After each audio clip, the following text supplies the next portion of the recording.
Well, hello, Hoodoo Loves. It's Miss Avi again. Thank you so much for being here today with me.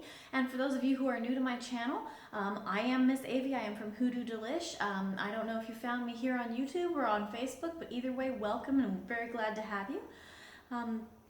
If you are brand new to the channel, you might want to save this video for later and go check out some of the other things I have done, because this is not my typical type of video. I normally do tutorials on how to do your own hoodoo workings in your own spell work at home. But today what I'm actually going to be talking about is a little bit of a different subject altogether. And that is professional spell casting, how to deal with it, how to find the right worker, and how to not get scammed.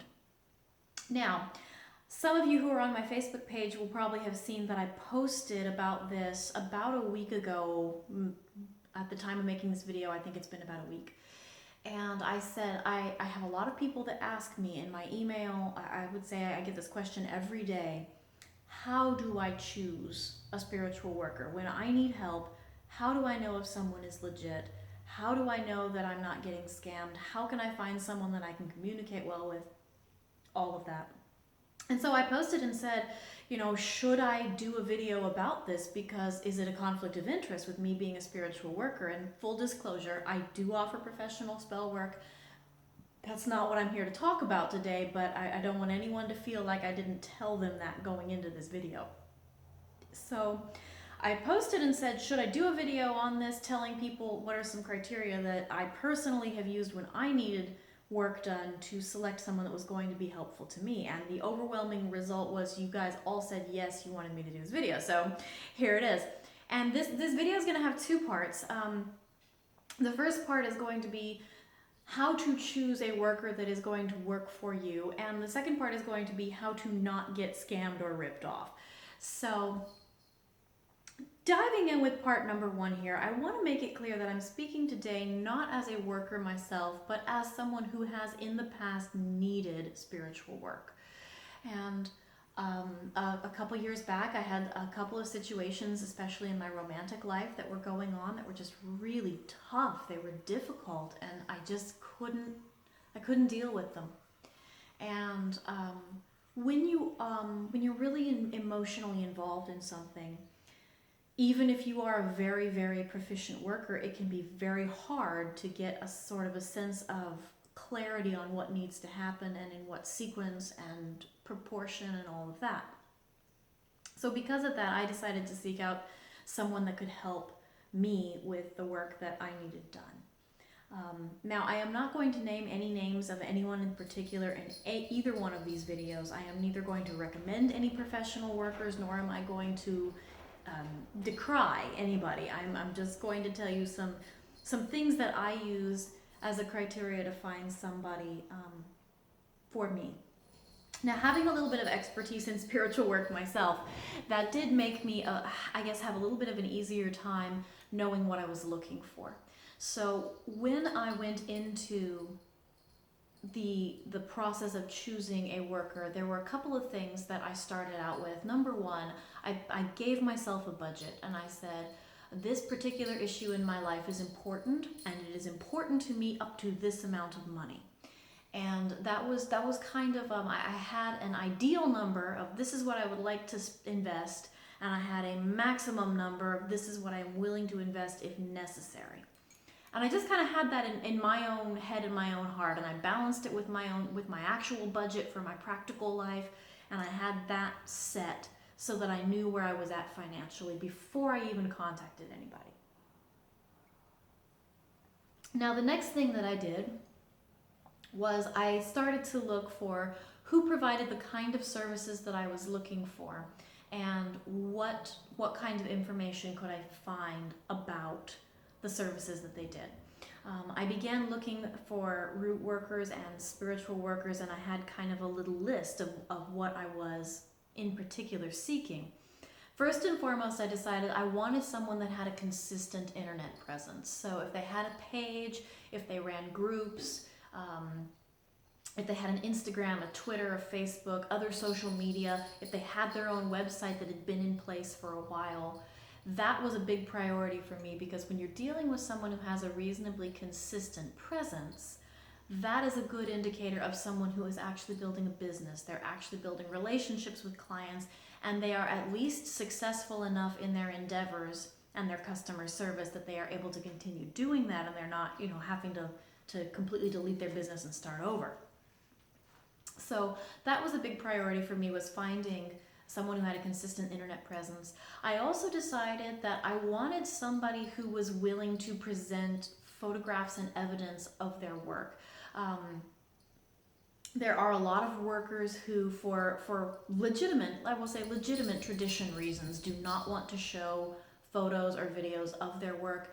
I decided that for me, when I was choosing a worker, I wanted to be able to see photos. I wanted to know what they did. I wanted to be able to see how it turned out. I wanted to kind of be able to get the feeling like I was connected to the work. And of course, I wanted to see evidence that the work was actually done, so that there's always that piece too. So that was what I was looking for as a number 2 thing. And the number 3 thing that I decided I was looking for was someone who was willing to talk to me. It was not difficult for me to find 5 or 6 people that met the first 2 criteria. But of those people, it was very difficult to find anyone who actually answered messages in anything resembling a timely fashion. And I am kind of guilty myself in my own business, on my own page. I am guilty of not answering things very quickly. But I would say at the point at which I send someone a message as a potential customer and it takes them 2 weeks to get back to me, that was an indication to me that maybe this person was so busy that they weren't going to actually have time to listen to my problems and work with me on what I actually needed. So there was that. So those were the 3 things that I started with, and I was able to find a couple of different people, and I sat down and kind of, with the internet conversation, because they were both online, and I found that both of them were willing to talk to me about various options. Both of them were willing to talk to me about my budget. Both of them were willing to talk to me about realistic expectations for the work. And I thought both of those things were very important. They listened to my story, because again, working professionally myself, I can't tell you how many times someone will come to me and they will say, hey, I think I need this work. And I will say, sure, tell me why you think you need that. Tell me the story. And then they tell me the story, and it actually turns out they need something completely different. And in my situation, there was a little bit of that as well. So when I was able to sit down with someone who had a neutral opinion and tell them what was going on, it turned out that the work that was necessary was different from what I thought it was. So that was very helpful, and that helped me to feel like I was getting a higher quality product. Another thing that really helped to make me feel more comfortable with them was that they were willing to talk to me about my budget and where I was at, and they were willing to give me price options.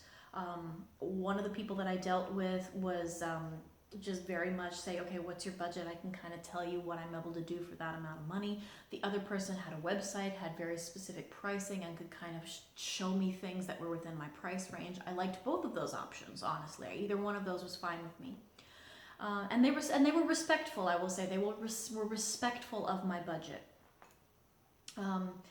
They would tell me what was realistically obtainable within that budget, and then they would also tell me what might be a cheaper option and what might be a more expensive option if I had a stretched budget, but they wouldn't push me either direction. And then the final thing again was they talked to me about realistic results, and that I think right there is probably the most foundational piece when you're choosing someone to do work for you. Don't be afraid to ask, what are the results that I'm likely to see? How quickly will I see results? Are there any potential problems that may arise because of this work? Do I need to do anything? All of those are questions that need to be asked, and a good spiritual worker is going to be able to answer those questions for you and say, here's a reasonable time frame, or here is how we tell time frame, or I don't know what the time frame is. They may also be able to tell you things like, these are examples of stories that have happened from this type of work or from similar workings. And they will usually also be able to tell you if there's anything that they need from you on your end. They'll be able to give you very clear instructions about that, and they will know what they need in order to do the work, and they'll be able to answer questions like that for you. So those would kind of be just my overall, my criteria and my tips. If I had to sum it up for those of you who are looking to find spiritual work, and I want to end this video because I don't want to get it too long, and I'm going to go into part 2 in a second here. But if I had to sum it up for those of you who are looking for spiritual work, I would say number 1, set yourself a budget. Look at your actual real world budget and say, this is how much this issue is worth to me. This is the maximum amount of money I'm willing to spend on this issue, and kind of have that in your head already before you go. Look for someone who has a consistent internet presence, ideally somebody who has reviews posted online. Look for somebody who communicates within a reasonable time frame. You know, I can, again, speaking as a professional, I know that we get very overwhelmed with lots and lots of email, lots of messages, lots and lots of requests. But make sure they're getting back to you in something that seems like it makes sense for a time frame, so that you know that they're going to be responsive. And ask questions. Don't be afraid to say, how is this going to work? What do you need from me? How long until I see results? Are there any, all of those things. Ask those questions and expect that a professional is going to be able to answer without getting impatient, without blowing you off, without trying to pressure you to stretch your budget too far. Expect that you're going to get the answers to the questions, and that they're going to do everything that they can to make you feel comfortable. And if you find somebody who seems to be working real good with you on all of those things, then I would say at that point is when intuition comes into it, and you just kind of have to go into that place internally and talk to your spirits and talk to your own heart and say, is this something that's going to help? Is it going to solve my problem? If it does solve my problem, is that really the problem I need to be solving? All of that is stuff you have to determine with your own intuition, and you have to be, with you in the quiet places of your heart. You have to be the one that makes the decision about if you're going to go forward with the work or not. But that is the point at which you can go intuitively and make that decision. And if you've gone through this process, then I would say, in my case, using these criteria did help me connect with some really good spiritual workers that did get me some really good results, that were respectful of me and my needs and my budget, and did help me in what I feel was an ethical and responsible way. So I think, to the best of my knowledge, if you follow kind of this set of stuff, it will at least help you to have the best experience possible when choosing a spiritual worker. So I'm going to sign off now. You can find me more on Facebook at facebook.com/hoodoodelish. Like, subscribe, comment, share this video, and I'm going to go ahead and record part 2 here about how to avoid getting ripped off, scammed, and flim-flammed by people claiming to be spiritual workers on the internet. Love you guys. See you in a bit. Bye-bye.